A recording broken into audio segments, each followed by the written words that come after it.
아멘. 2020년 상반기가 지나고 이제 하반기 7월 첫 주를 저희가 맞이하게 되었습니다. 마태복음은 69번째 시간으로 저희가 오늘 같이 보게 됩니다. 23장 중반부부터 후반부까지를 같이 보고 있는데요. 23장 13절부터 마지막 절 39절까지는 한 단락으로 되어 있습니다. 종교적 폐해에서 오는 해악과 더불어 하나님께서 일하시는 원리를 잘 배울 수 있는 구문입니다. 지난주에 저희가 이 구문에서 나오는 공통적인 세 가지 표현을 배웠습니다. 총 7번 나온다고 제가 말씀을 드렸는데요. 그게 뭐였습니까? 앞에 보시는 이 구절이었죠. 화 있을 진저 외식하는 서기관들과 바리새인들이여. 제가 이것을 세 부분으로 나눠서 여러분에게 좀 자세히 설명을 드렸었습니다. 첫 번째, 화 있을 진저라는 표현. 여러분, 하나님의 원리를 떠난 죄인들은 자신들만의 종교 체계를 만들어 놓았습니다. 이것이 인간의 본성이에요. 하나님의 형상으로 지어진 이 사람들은 예배에 대한 DNA가 심겨 있는 거예요. 그래서 우리는 예배를 갈망하게 되어 있습니다. 그러나 애석하게도 하나님께서 의도하시고 계획하시고 가르치신 방식이 아닌 자신들만의 종교 체계, 성경은 이것을 뭐라고 표현하죠? 무거운 짐을 만들어서 자신들뿐만 아니라 다른 사람들에게도 그것을 강요하고 있는 상태입니다. 이것이 죄의 무서운 점이라고 설명드렸죠. 죄라는 것이 자기만 그것에 대한 악을 받는 것이 아니라 전염성이 있고 또 시스템으로 만들어져서 문화로 정착되는 거예요. 이것이 죄의 문화이고 죄의 시스템입니다. 자, 그런 그들이기 때문에 보세요. 하나님께서 만들어 놓으신 원래의 하나님의 원리와 뜻이 있는데 자기들만의 종교 시스템을 만들어 놓은 거예요. 그 안에서 이들은 이미 화를 당하고 있어요.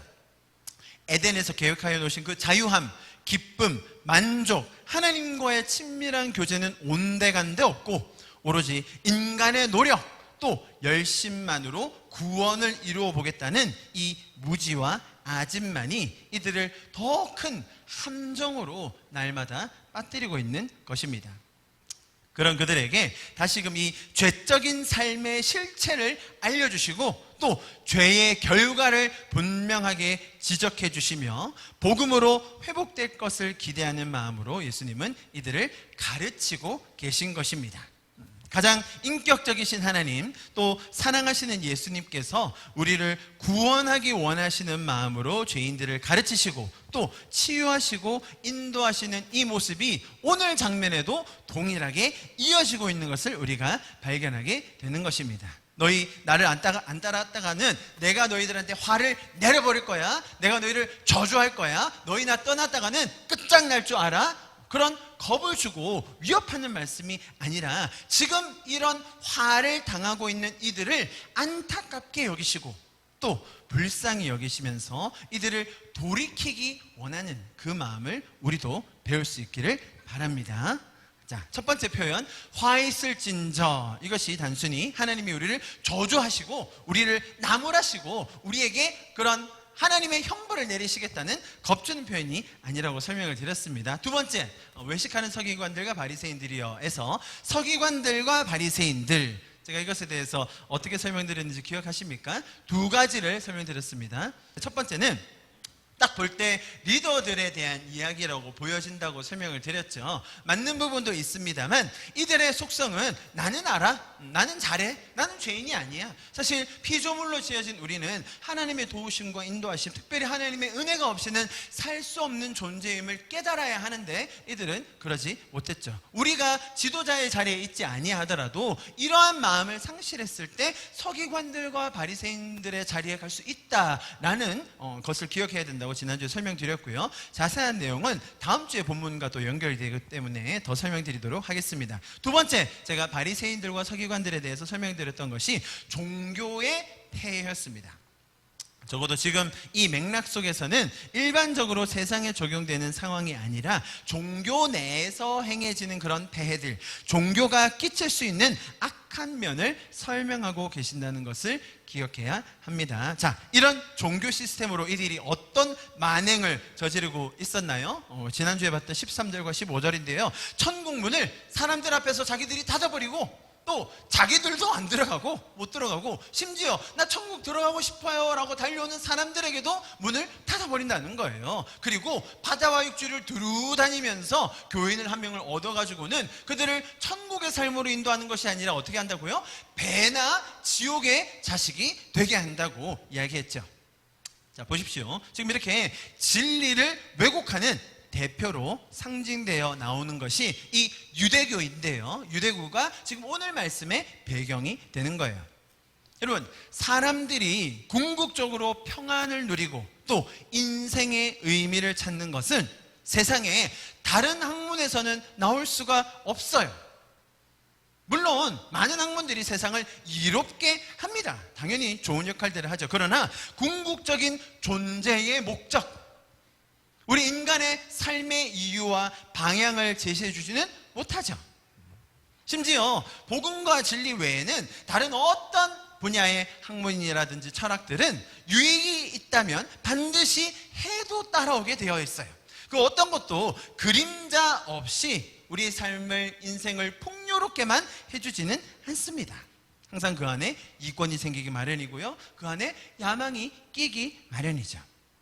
여러분, 우리가 믿는 이 진리의 다름, 또 진리의 독특성, 기독교의 탁월함과 진수가 여기서 드러나야 하는 거예요. 누구에게도 해를 끼치거나 악을 행하지 않으면서 동시에 생명과 의미를 줄 수 있는 것이 바로 복음인 줄 믿습니다.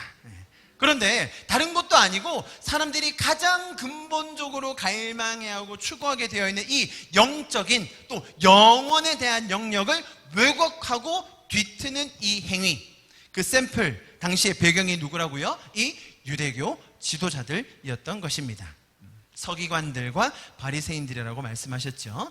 다른 삶의 분야 또 영역에서 나타나는 왜곡된 메시지도 사실 사람들에게 해를 끼칠 순 있지만 영원한 삶을 가로막는 천국의 문을 자기들이 닫아버리고 그 사람들도 자기들도 안 들어가고 또 들어가겠다고 오는 사람들까지 막아버리는 이 행위, 얼마나 악한 것이겠습니까? 그래서 예수님께서 이렇게 강한 질타를 보내신 것입니다. 그만큼 중요한 일임을 우리가 다시금 기억해야겠죠. 자, 여러분, 제가 화했을진저 외식하는 서기관들과 바리새인들이여, 이 안에 담긴 의미를 설명드렸습니다. 자, 마지막 세 번째, 외식하는 이라는 표현을 저희가 지난주에 정리했었습니다. 지난주 복습하는 겁니다. 그죠? 복습과 더불어서 조금 더 내용을 더 풍성하게 하고 있습니다. 자, 외식하는 이라는 표현 우리가 좀 기억해야 됩니다. 성경의 내용, 우리가 기독교의 진리를 배우면서 처음에 기억하고 꼭 배워야 할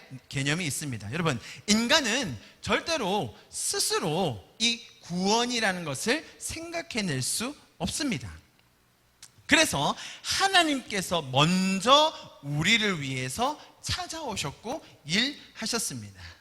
자, 보십시오. 하나님께서 계실 때에 인간이 있는데 기독교는 하나님이 인간을 찾아오셨다라고 설명하는 종교입니다. 인간이 하나님을 떠나서 죄악 가운데 있고 생명을 잃어버린 채 죽음으로 방황하는 그들을 그냥 두지 않으시고 하나님께서 인간을 먼저 찾아와 주셨다라는 것을 우리는 은혜라고 부르는 거예요. 그냥 찾아오실 뿐만 아니라 하나님적 존재를 가진 인간이기 때문에 그 아들이 죽기까지 아들이 생명을 다하여서 다시 살릴 만한 가치가 있는 존재를 인간이라고 성경은 설명해주고 계신 것입니다. 자, 보십시오. 하나님께서 먼저 일하셨어요. 하나님께서 우리를 찾아오셨어요. 하나님께서 어떤 행동을 하신 거예요. 그렇다면 그 하나님께서 하신 그 행동에 대한 결과가 있겠죠. 하나님께서 일하신 것에 대한 결과가 있을 겁니다. 그 결과, 하나님께서 일하신 그 열매를 누가 먹는 거예요? 인간이 먹는 거예요. 그 결과가 뭡니까? 그 열매가 뭐예요? 하나님께서 일하셔서 인간이 생명을 얻게 된 것이죠. 인간이 원래 누렸어야 됐던 그 에덴의 기쁨을 회복하게 된 것입니다. 하나님께서 일하셔서, 하나님께서 희생하셔서 인간이 그 복과 수혜를 누리게 된다는 것, 여러분, 기독교에만 있는 유일한 메시지예요. 자, 그런데 자 보세요. 그런데 인간들은 외식하기 쉬운 습성이 있으니, 자, 그건 뭐냐면 인간이 신을 위해 뭔가 해야 된다는 거예요. 인간이 신을 감동시키기 위해서, 인간이 신의 기준에 합당하게 들어가기 위해서, 신을 감동시키고 신에게 뭔가 더 사랑을 받기 위해서 뭘 해야 된다고요? 인간이 신한테, 인간이 신 쪽으로 희생하고 더 많이 하고 더 눈에 띄도록 또 독특하게 해야 된다는 거예요. 자, 이것을 성경은 뭐라고 부른다고요? 외식하는 자다라고 표현하는 거예요.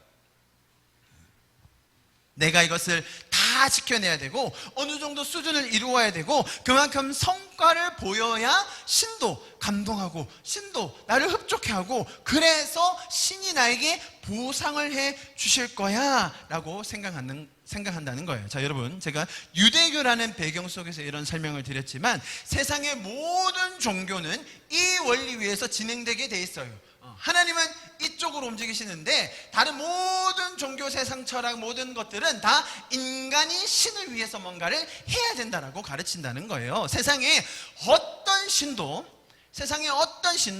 피조물을 위해서 희생은 고사하고 손가락도 하나 까딱하지 않아요. 인간을 수단으로 사용하죠. 인간을 도구로 부려먹어요. 인간이 뭔가 이루어내야 될 목적과 방법을 줘서 그 목표를 이루어내기 위해서 인간을 굴리고 인간을 부려먹는 것이 대부분의 종교와 또 세상의 원리예요.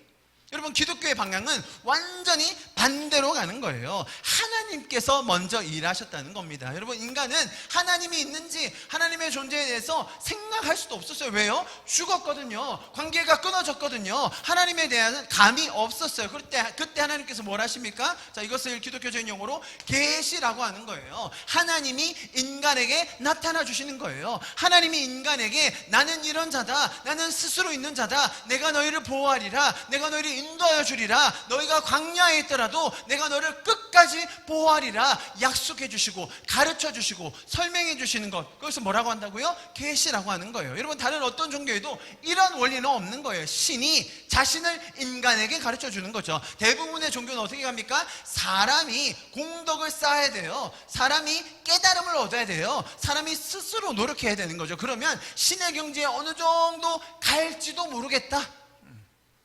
대부분의 종교는 이쪽 방향으로 가게 되어 있어요. 자, 오늘 본문에서 이걸 뭐라고 설명한다고요? 외식한다라고 하는 거예요. 자, 좀 이해하시겠죠? 이 방향, 두 큰 방향의 차이를 기억하시고 오늘 본문을 보면 굉장히 이해가 잘 될 것 같습니다. 자, 세 가지 표현 제가 다시금 정리를 해드렸습니다. 자, 그러면 이 내용을 바탕으로 오늘 본문을 다시 한번 보도록 하겠습니다. 첫 번째 9절, 제가 읽었던 본문입니다. 23절이요. 제가 읽어드립니다. 화 있을 진저 외식하는 서기관들과 바리새인들이여, 너희가 박하와 회향과 근체의 11조를 드리되 율법에 더 중한 바 정의와 긍휼과 믿음은 버렸도다. 그러나 이것도 행하고 저것도 버리지 말아야 할지니라. 자, 11조에 대한 설명이 나옵니다. 11조는 말 그대로 내 소득의 10분의 1을 하나님께 드리는 것을 말합니다. 11조의 구약적 의미는 뭐가 있었냐면 두 가지가 있었는데요. 첫 번째, 자신의 소유에 대한 전적인 하나님의 주권을 인정하는 것입니다. 신명기 14장 22절 23절인데요. 우리 같이 한번 읽어볼까요? 시작.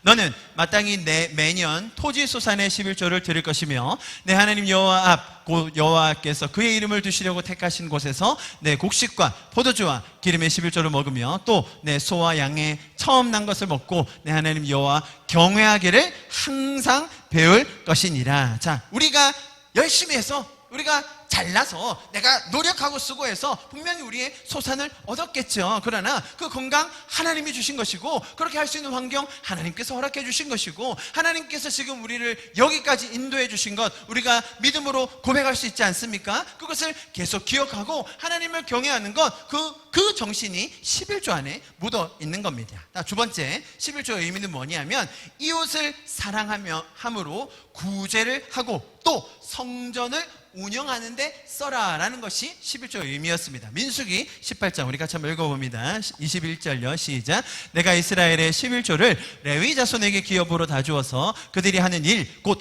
회막에서 하는 일을 감나니. 24절. 이스라엘 자손이 여호와께 거제로 드리는 11조를 레위인에게 기업으로 주었으므로 내가 그들에 대하여 말하기를 이스라엘 자손 중에서 기업이 없을 것이라 하였노라. 자, 모든 이스라엘의 12지파가 나중에 땅을 다 차지하고 분배할 때 레위 지파만 땅을 받지 않았어요. 왜요? 이 사람들은 뭘 했어요? 성전을 관리하고 제사를 드리는 일을 했거든요. 지금으로 말하면 뭐 하는 사람들이에요? 저 같은 사람들이죠. 목회자들, 교회에서 교회를 관리하고 운영하고 또 교회가 잘 돌아가는지 성전을 잘 운영하고 관리할 사람들이 필요했던 거예요. 그 사람들은 땅을 유업으로 받지 않았어요. 다른 비즈니스를 갖지 않았어요, 당시에는. 그래서 그 사람들은 그렇게 11조로 나온 그 분량에 대해서 자신들이 가지고 살 수 있었던 거죠. 신명기 14장, 또 아까 좀 전에 읽었던 장의 뒤쪽입니다. 또 읽어보겠습니다. 27절부터 29절까지요. 시작.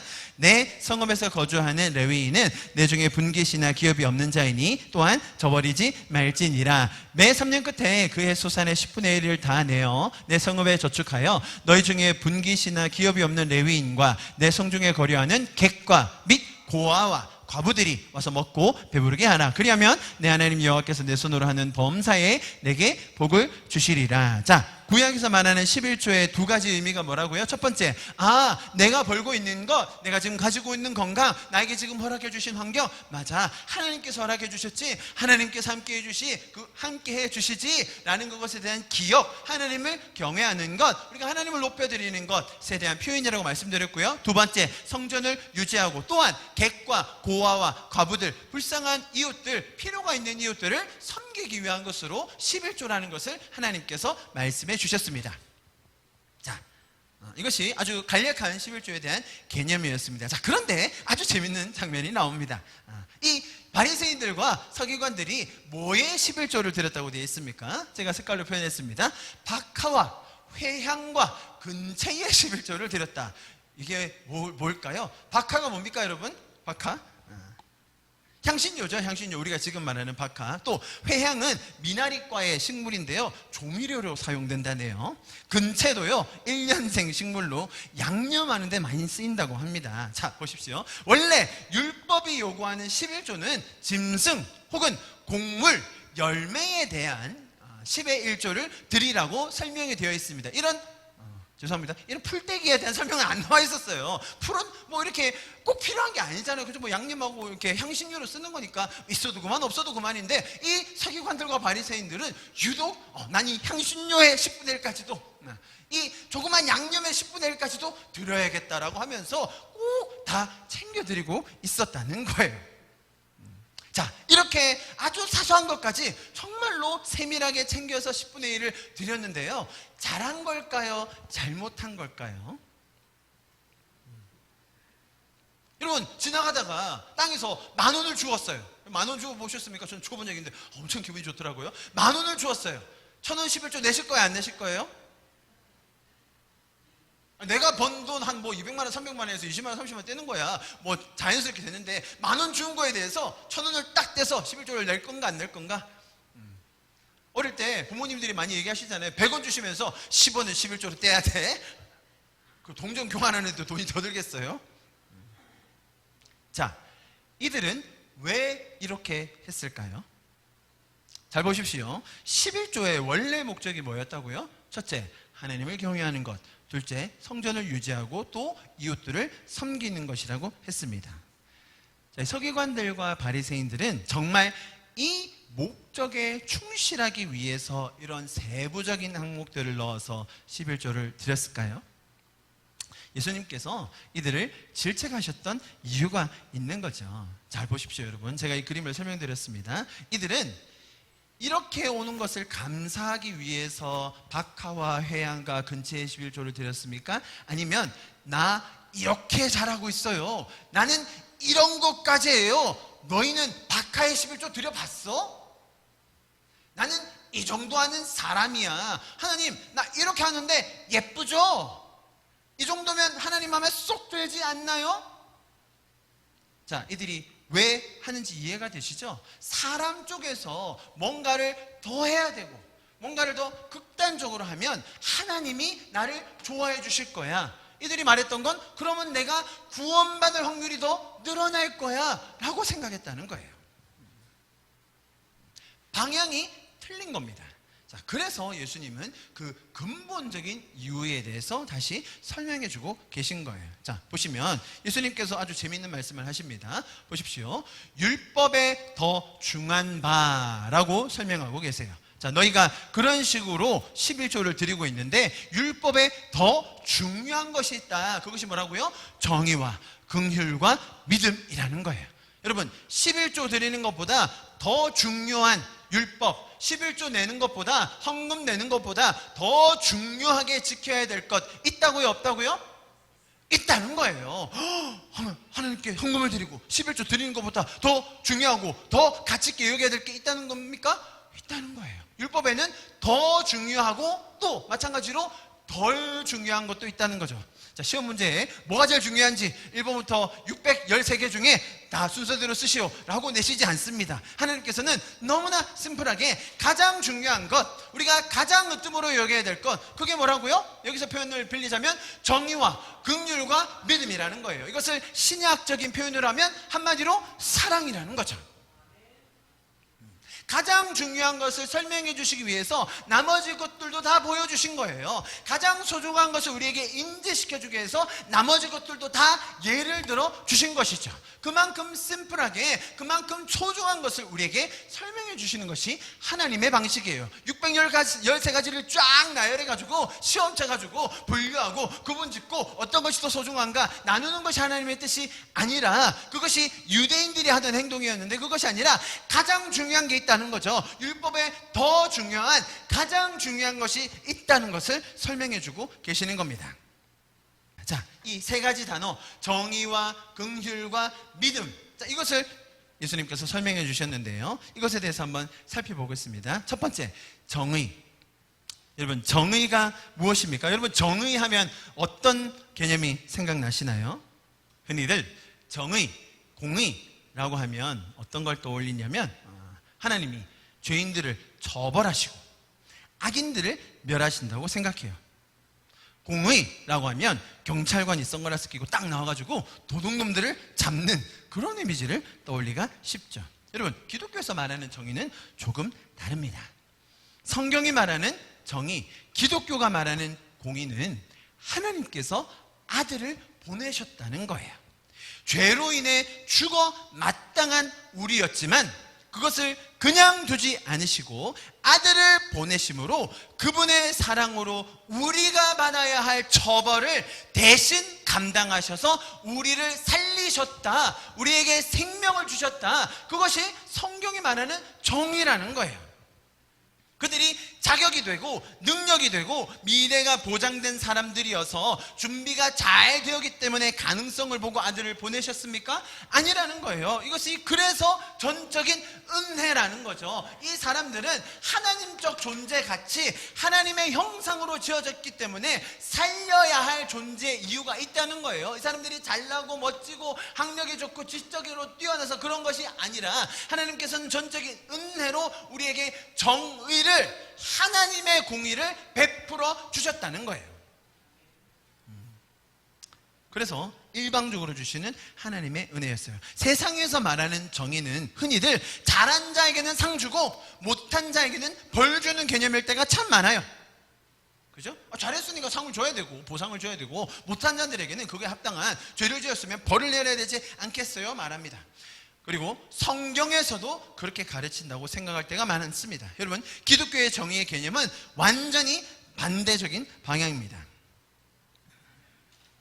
만약에 사람이, 보세요, 이 상태로 있었는데 죄 가운데 있는 이 상태 그대로 정의를 바라신다, 사람들이 죄 속에 빠져있는 그 상태 그대로 해서 하나님이 공의를 바라신다, 그러면 뭐가 가야 돼요? 처벌이 가야죠. 형벌이 가야 됩니다. 죽여야 됩니다. 지옥에 빠뜨려야죠. 그런데 하나님은 그렇게 하지 않으시고 먼저 은혜를 가르쳐 주시는 거예요. 아들을 보내주신 겁니다. 그래서 사람들이 하나님의 정의가 무엇인지, 하나님의 공의가 어떻게 흘러가는 것인지를 먼저 배우게 하는 것이죠. 이들이 자격이 되고 조건이 되고 준비가 되어서가 아니라 하나님의 그 정의와 하나님의 공의가 하나님의 사랑에 기반하여 어떻게 흘러가는지를 먼저 보여주기 원하셨던 것입니다. 여러분, 두 번째 단어 긍휼입니다. 마찬가지예요. 긍휼을 받을 만하니까, 긍휼을 받을 만한 자격이 있어서 베풀어 주셨습니까? 아니라는 거예요. 먼저 하나님께서 보여주신 그 긍휼 때문에 인간도 긍휼이라는 걸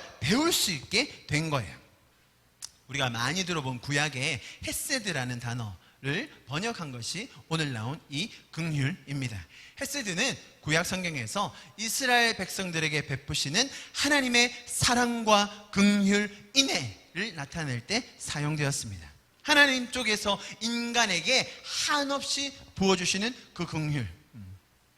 이스라엘 백성들이 구약에서 몇 번 하나님께 순종했을까요? 그에 반해서 몇 번 불순종했을까요? 숫자로 말하기가 민망할 정도로 그들이 하나님께 순종한 적은 거의 없어요.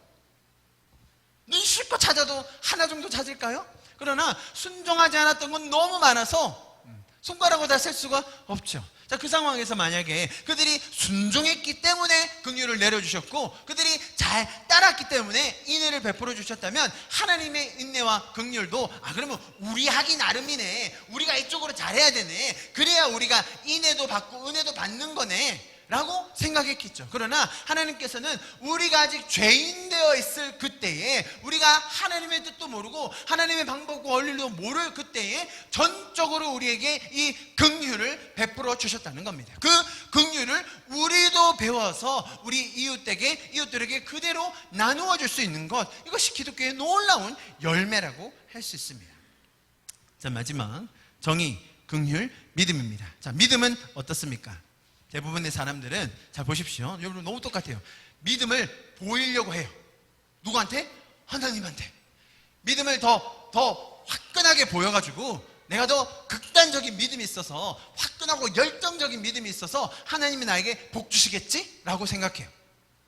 내 쪽에서 하나님께 믿음을 보이려고 하는 거죠. 믿음을 보이려고 몸부림치고 믿음을 보이려고 애를 씁니다. 하나님을 사랑하는 마음으로 그런 시도를 하는 것이 참 갸륵하고 기특하기도 합니다. 자, 그런데요, 여러분, 세상에서도 다 그렇게 합니다. 내가 하는 만큼, 내가 노력해서 내가 열심히만 하면, 내가 될 거라고 간절히 믿으면 된다고 생각을 합니다. 하나님 빼고라도요, 인간 쪽에서 믿음을 계속 들여가지고 아침마다 일어나서 빌고 지극정성으로 복량을 하면 신이 감동해서 나에게 뭔가를 내릴 거다라고 생각을 해요. 한동안 굉장히 유행했었던 미국의 책 중에 The Secret이라는 책이 있어요. 뭐라고 얘기하냐면 내가 될 거라고 믿으라는 거예요. 자, 뭘 가지고 싶으세요? 자, 저는 자동차를 가지고 싶습니다. 그래요? 자, 그러면 제일 좋은 차를 떠올리세요. 자, 믿음을 가지세요. 자, 핸들을 잡으세요. 핸들의 가죽 그게 느껴지나요? 자, 창문을 열어보세요. 창문 내려가죠. 자, 그런 생각을 매일매일 하라는 거예요. 제가 거기에 빠져가지고요, 열심히 해봤어요. 여러분, 차가 생겨요. 병도 나아요. 돈도 벌고요, 좋은 친구도 사귀더라고요. 오죽하면 그게 전 세계 베스트셀러가 됐겠어요? 사람 쪽에서 믿음을 보이라는 거죠. 누구한테? 우주의 기운에게, 어떤 신령한 존재에게 내가 계속 그걸 하면 이루어진다는 거예요. 여러분, 기독교에서 말하는 은혜, 구원, 하나님과의 교제는 내가 믿으려고 결정하고 믿으려고 몸부림친다고 되는 것이 아니에요. 분명히 아까 제가 설명드렸듯이 이쪽에서 바라고 원했던 자동차, 좋은 집, 좋은 결혼 다 소중하고 중요한 것이죠. 그러나 그 이전에 기독교에서 우리에게 말하는 가장 중요한 가치는 뭡니까? 하나님과 우리와의 관계라는 거예요. 이것 없이 세상의 모든 것을 다 가진다 한들 그것이 무슨 소용 있겠냐는 겁니다. 여러분 잘 보십시오. 믿음의 방향도 이렇게 가는 거예요. 왜 그렇습니까? 하나님께서 일을 먼저 하셨어요. 하나님께서 우리를 위해서 먼저 섬기셨어요. 하나님이 먼저 찾아오시고 희생해 주셨어요. 자, 그 모습을 보니까 내가 믿어지는 거예요. 믿음이 생기는 거죠. 내가 믿어 볼 테야가 아니라 하나님이 계셨잖아. 하나님이 날 위해 일하고 계시네. 하나님이 살아가고 계신 거였어요? 와, 신기하다. 그러면 제가 어떻게 살아야 되죠? 이것을 내가 믿기로 결정하고 애쓰고 몸부림쳐서 된 겁니까? 아니면 하나님께서 일하신 거에 대한 결과입니까?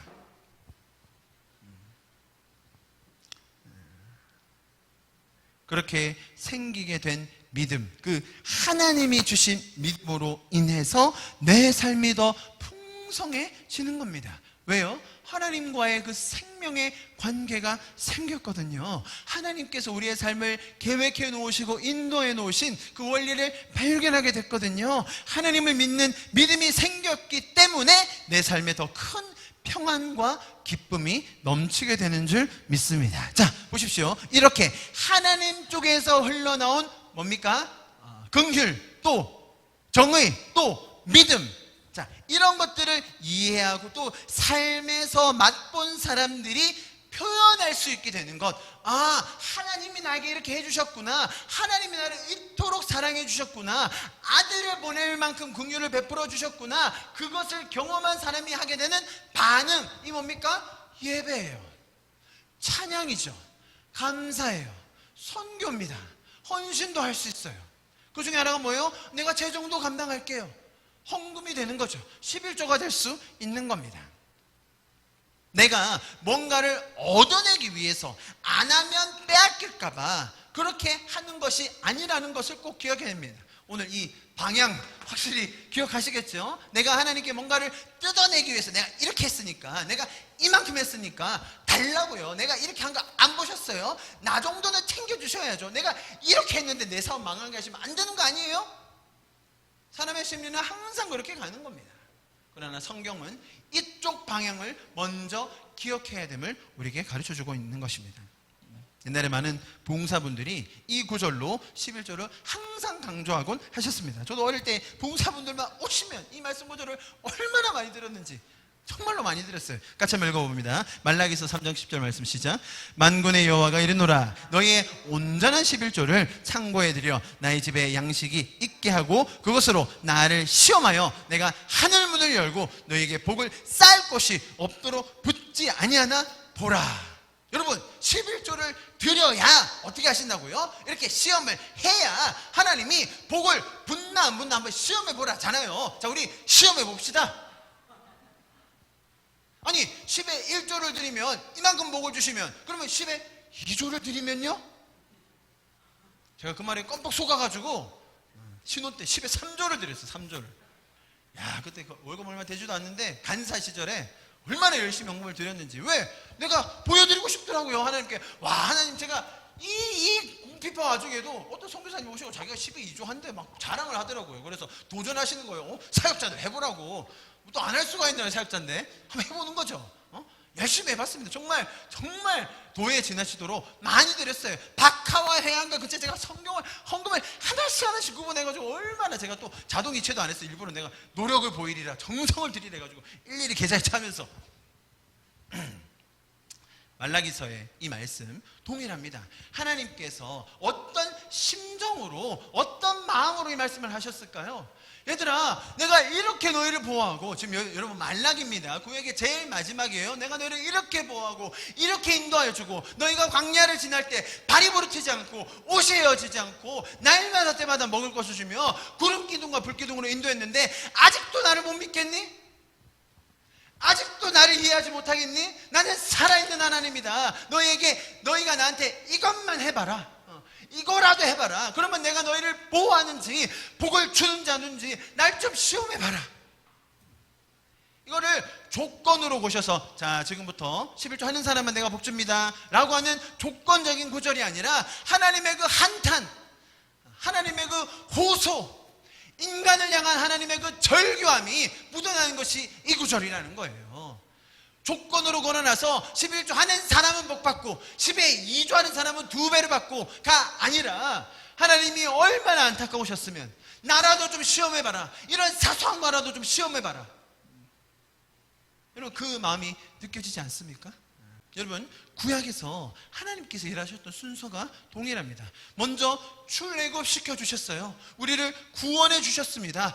홍해를 건너게 하셨습니다. 우리가 상상하지도 못한, 우리가 못 이겨낼 것 같은 그 환난을 이겨내게 하셨습니다. 광야를 지났어요. 나의 공급이 어디서 오나, 나의 도움이 어디서 오나 할 때 불기둥으로, 구름기둥으로 인도해 주셨습니다. 배고파요 땡깡 부리고 소리 지르니까 메추라기 때 보내주시고 만나를 보내주셨어요. 자, 그러면 그대로 손에 뭐가 생겨요? 소산이 생기는 거예요. 점점 그들도 재산이 생기는 거예요. 자, 너희 봤지? 내가 너희를 어떻게 인도하는지 봤지? 자, 이제 너희가 가진 거에 10분의 1씩 한번 드려볼래? 그렇게 하면 내가 너희 하나님인 것을 기억할 것이고, 그리고 너희 주변에 못 먹는 사람들, 불쌍한 사람들, 이웃들을 너희가 돌보게 될 것 아니니? 자, 그렇게 해보자. 하나님께서 아예 없는데 출애굽 따기 전에, 만나도 경험하기 전에, 메추라기 먹어보기 전에 11조 드리라고 하셨습니까? 아니라는 거예요. 그들이 먼저 정의와 긍휼을 경험했다는 거예요. 그것으로 인하여 자연스럽게 믿음이 생겼기 때문에 이러한 반응을 할 수 있게 된 거예요. 자, 그런데 이 방향을 자꾸 거꾸로 하려는 이 해석, 자, 이것을 성경에서 뭐라고 딱 못 박는다고요? 이것이 외식하는 행위이다라는 거예요. 여러분, 기독교는 하나님께서 우리를 위해 어떤 일을 하셨는가 배우는 곳입니다. 그분이 우리에게 정의와 긍휼을 먼저 베풀어 주셨고, 그 결과로 우리가 믿음을 가지게 되었습니다. 이것을 먼저 알고 깨달아 누리는 저와 여러분 될 수 있기를 축복합니다. 우리가 뭔가를 해드려야 하나님이 기뻐하시는 것이 아니라, 우리가 그분의 뜻을 더 알아, 그분의 마음을 좇아 그분의 원리대로 살 때에 신앙의 진정한 자유와 만족이 더해지는 것인 줄 믿습니다. 구약에 나오는 이 말씀 너무나 정확하게 이야기해주고 있습니다. 미가서 6장 8절 우리 같이 한번 읽어보겠습니다. 시작. 사람아, 주께서 선한 것이 무엇임을 내게 보이셨나니 여호와께서 내게 구하시는 것은 오직 정의를 행하며 인자를 사랑하며 겸손하게 내 하나님과 함께 행하는 것이 아니냐. 할렐루야. 자, 우리 23절 11조에 대한 말씀을 봤는데요, 바로 이어서 24절 이렇게 설명합니다. 24절 11조에 대해서 얘기하시고 나서, 이러한 개념을 설명하시고 나서 붙여진 말씀이에요. 24절. 맹인된 인도자여, 하루살이는 걸러내고 낙타는 삼키는도다. 자, 이게 무슨 말일까요? 하루살이는 당시에 있었던 가장 작은 곤충을 말합니다. 그들이 박하와 회향과 근채처럼 사실은 하찮고 별 볼 일 없는 일까지 챙기는 모습, 하루살이는 일일이 다 걸러낸다는 거예요. 낙타는요, 당시 팔레스타인 지역에 살았던 가장 큰 동물입니다. 박하와 회향과 근채 같은 하루살이들은 일일이 다 걸려내고 있는데, 그 커다란 낙타는 꿀떡 삼키면서 있는지 없는지도 모르고 있는 상황을 설명해주고 계신 것입니다. 사실 우리도 살면서 이런 불필요한 고민 또 분쟁도 많이 하게 됩니다. 더 중요한 정의와 공의 그리고 믿음, 긍휼을 잊은 채 우리가 어떻게 하면 이 하루살이들을 걸러낼까, 어떻게 하면 박하에 11조를 더 드릴까 고민할 때가 많다는 거예요. 질문 드립니다. 11조를 드릴 때 새 전으로 드립니까? 새 후로 드립니까? 자, 이거는 월급 받으시는 분들 얘기고요. 자, 11조를 드릴 때 매출의 11조를 드립니까? 수입의 11조를 드립니까? 아주 큰 차이가 있는 겁니다, 여러분. 이거는 여러분, 신앙생활 하면서 11조뿐만 아니라 이렇게 하는 게 맞나요? 저렇게 섬기는 게 맞을까요? 제가 이거 너무 하고 싶은데 성경에서는 뭐라고 얘기하죠? 제가 교회에 이런 일을 해보고 싶은데 성경에서는 뭐라고 설명하나요? 그걸 꼭 목사님한테 허락을 받으려고 해요. 자기가 하고 싶은 건데 목사님한테 얘기해가지고 목사님이 하라고 했다, 뭐 이런 식으로. 여러분, 신앙은 누가 시켜서 하는 게 아닙니다. 괜히 나는 이런 것도 하고 있어. 나는 박하와 회양과 근처에 11조도 드리고 있거든. 너희 지금 뭐 하는 거야? 아니, 김 장로님 이거 안 하세요? 자랑질 하지 마시고, 내가 정의와 긍휼을 받은 사람으로 내 믿음의 분량에 맞게 섬기면 되는 겁니다. 간혹 교회 안에 질서가 필요할 때가 있죠. 그럴 때는 우리가 함께 상의하고 논의하면 됩니다. 여러분, 우리가 하나님의 긍휼과 정의를 맛본 사람으로서 무엇이든 할 수 있는 자유가 있음을 기억하셨으면 좋겠습니다. 내 그 동기가 정말로 하나님을 경외하고 또 이웃을 섬기며 이 교회를 섬기기 위한 일인지를 분간하면 되는 거예요. 11조를 새 전후로 하십니까? 새후로 하십니까? 알아서 하세요. 매출로 하십니까? 수입으로 하십니까? 알아서 하세요. 괜히 나는 이렇게 하거든 자랑하지 마시고요. 여러분, 믿음의 분량에 맞게 하시는 겁니다. 제가 10에 3조 하면서 얼마나 자랑하고 싶었는지, 진짜 어디 광고 안 해주나? 나는 3조나 하고 있는데. 제가 그 마음을 깨닫고 바로 멈췄죠. 이거 하나만 하구나. 이게 박하와 근채와 회양의 11조구나. 내가 하나님을 사랑하는 만큼, 내가 하나님을 섬기고 싶은 만큼 하는 거예요.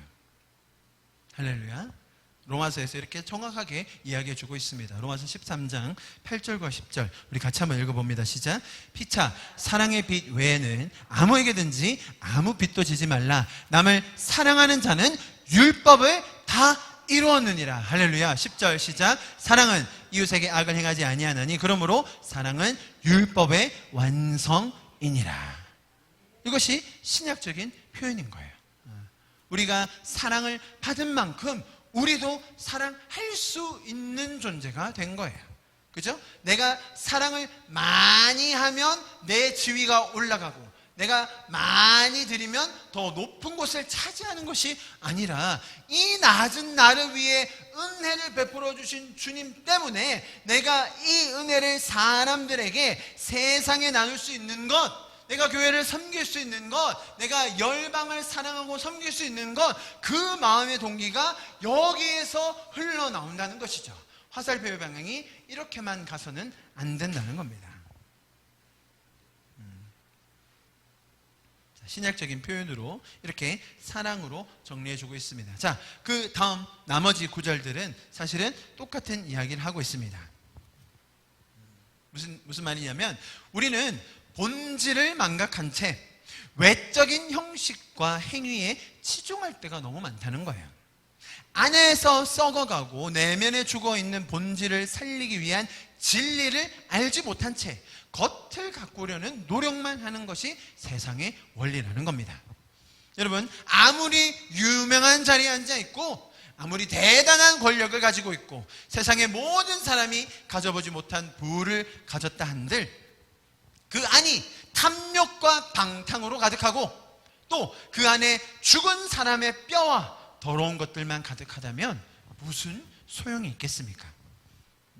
회칠한 무덤이라는 표현 많이 들어보셨죠? 이것은 당시 유대인들의 매장 관습을 배경으로 하는 표현인데요. 당시 사람들은 공동묘지가 없었습니다. 동네 근처에다가 무덤을 그냥 파서 넣었어요. 그러다 보니 무덤이 어디 있는지 모를 때가 많았어요. 여러분, 유대인에게 가장 중요한 명절 중에 하나가 유월절이에요. 유월절 절기가 되면 전 세계에서 유대인들이 예루살렘으로 모여서 같이 절기를 지킵니다. 그때 이 사람들이 무덤을 밟거나 부정하다고 여겼어요. 그래서 무덤이 어디 있는지를 표현하기 위해서 그 당시에 그 지역에는 석회가 많이 났거든요. 하얀 그런 가루죠. 그것을 그 무덤에다가 뿌리는 거예요. 그럼 어떻게 돼요?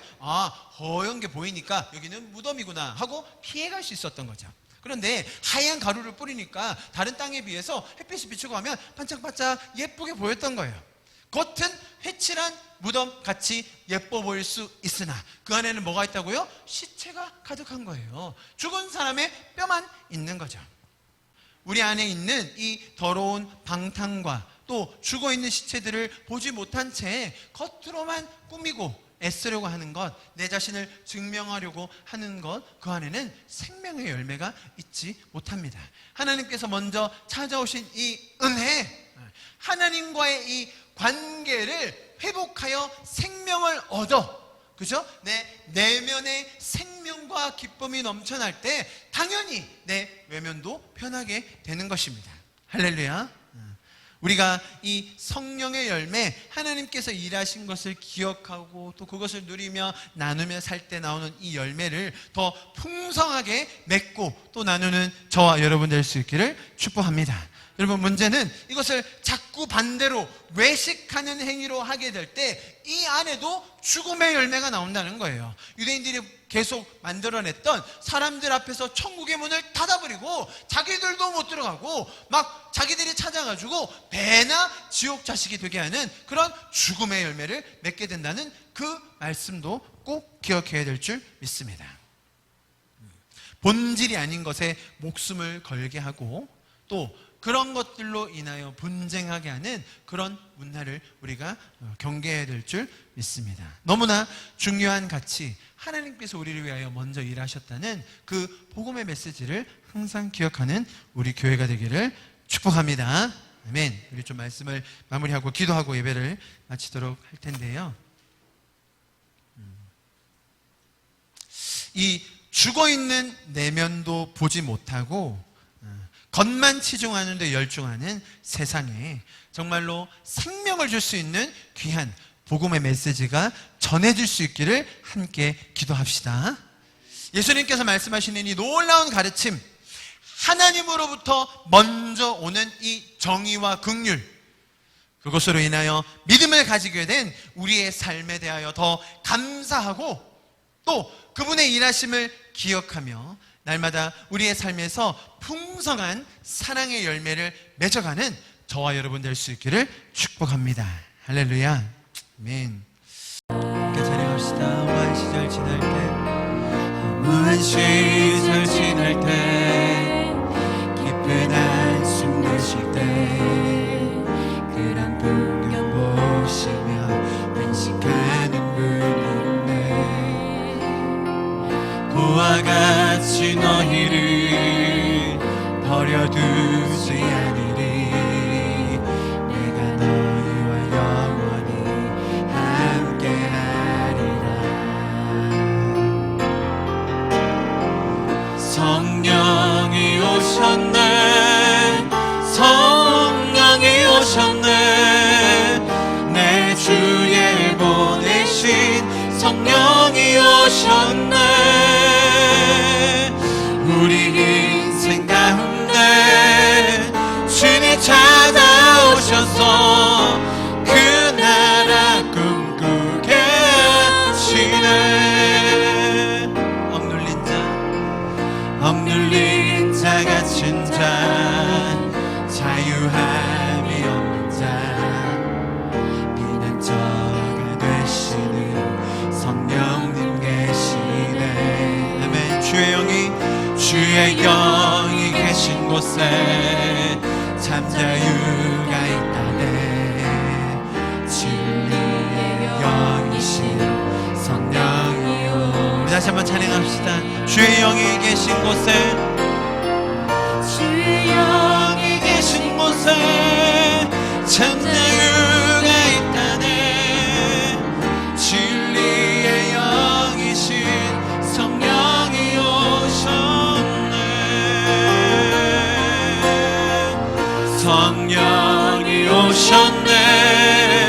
성령이 오셨네. 내 주에 보내신 성령이 오셨네. 우리 인생 가운데 주님 찾아오셔서 그 나라 꿈꾸게 하시네. 성령이 오셨네. 성령이 오셨네. 내 주에 보내신 성령이 오셨네. 우리 인생 가운데 주님 찾아오셔서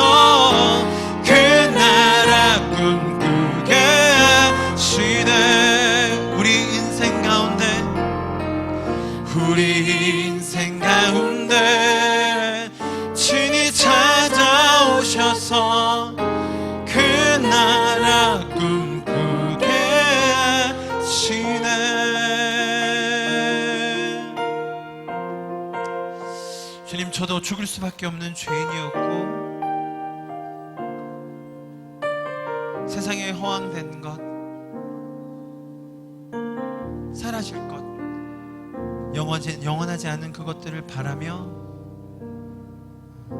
그것을 움켜쥐느라고 발버둥 치는 저 세상처럼 똑같이 살아갈 한 명이었음에도 나에게 먼저 은혜를 베풀어 주시고 긍휼을 베풀어 주셔서 나로 하여금 믿을 수 있는 이 영광스러운 자리에 참여하게 해주신 주님, 다시 한번 감사를 드립니다. 우리 인생에 먼저 찾아와 주셔서 나를 고아처럼 내버려 두지 않으시고 절망과 허망함 속에 그냥 두지 않으시고 생명을 들여서 먼저 찾아와 주신 주님, 다시 한번 그 주님을 찬양합니다. 말씀으로 다시 한번 생명을 얻게 하시고 성경의 하나님의 의미와 하나님께서 일하시는 방식을 다시금 배우게 하여 주신 주님, 주님을 찬양합니다. 주님, 세상에 회칠한 무덤처럼 우리의 과거와 동일하게 그 안에 썩어있는 시체만 가득하고 허영과 방탕이 가득한 것을 모른 채 내 겉은 아름답지, 난 이렇게 잘 살고 있어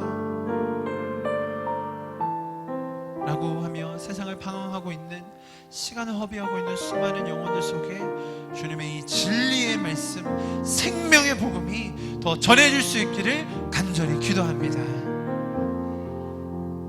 주님, 정말 많은 젊은이들 가운데 또 외국인들 가운데 주님이 놀라운 생명과 진리의 말씀을 전하게 하여 주시고 그런 주님께서 인도하여 주시는 과정을 통하여 우리가 함께 그 기쁨의 열매, 사랑의 열매를 풍성하게 맛보고 나누게 하여 주시옵소서. 오늘도 은혜의 말씀으로 우리에게 새로운 마음을 허락하여 주신 주님, 다시 한번 감사를 드립니다. 이번 한 주도 주님의 그 은혜 안에 거하게 하여 주시옵소서. 감사를 드리며 예수 그리스도의 이름으로 함께 기도하였습니다. 아멘.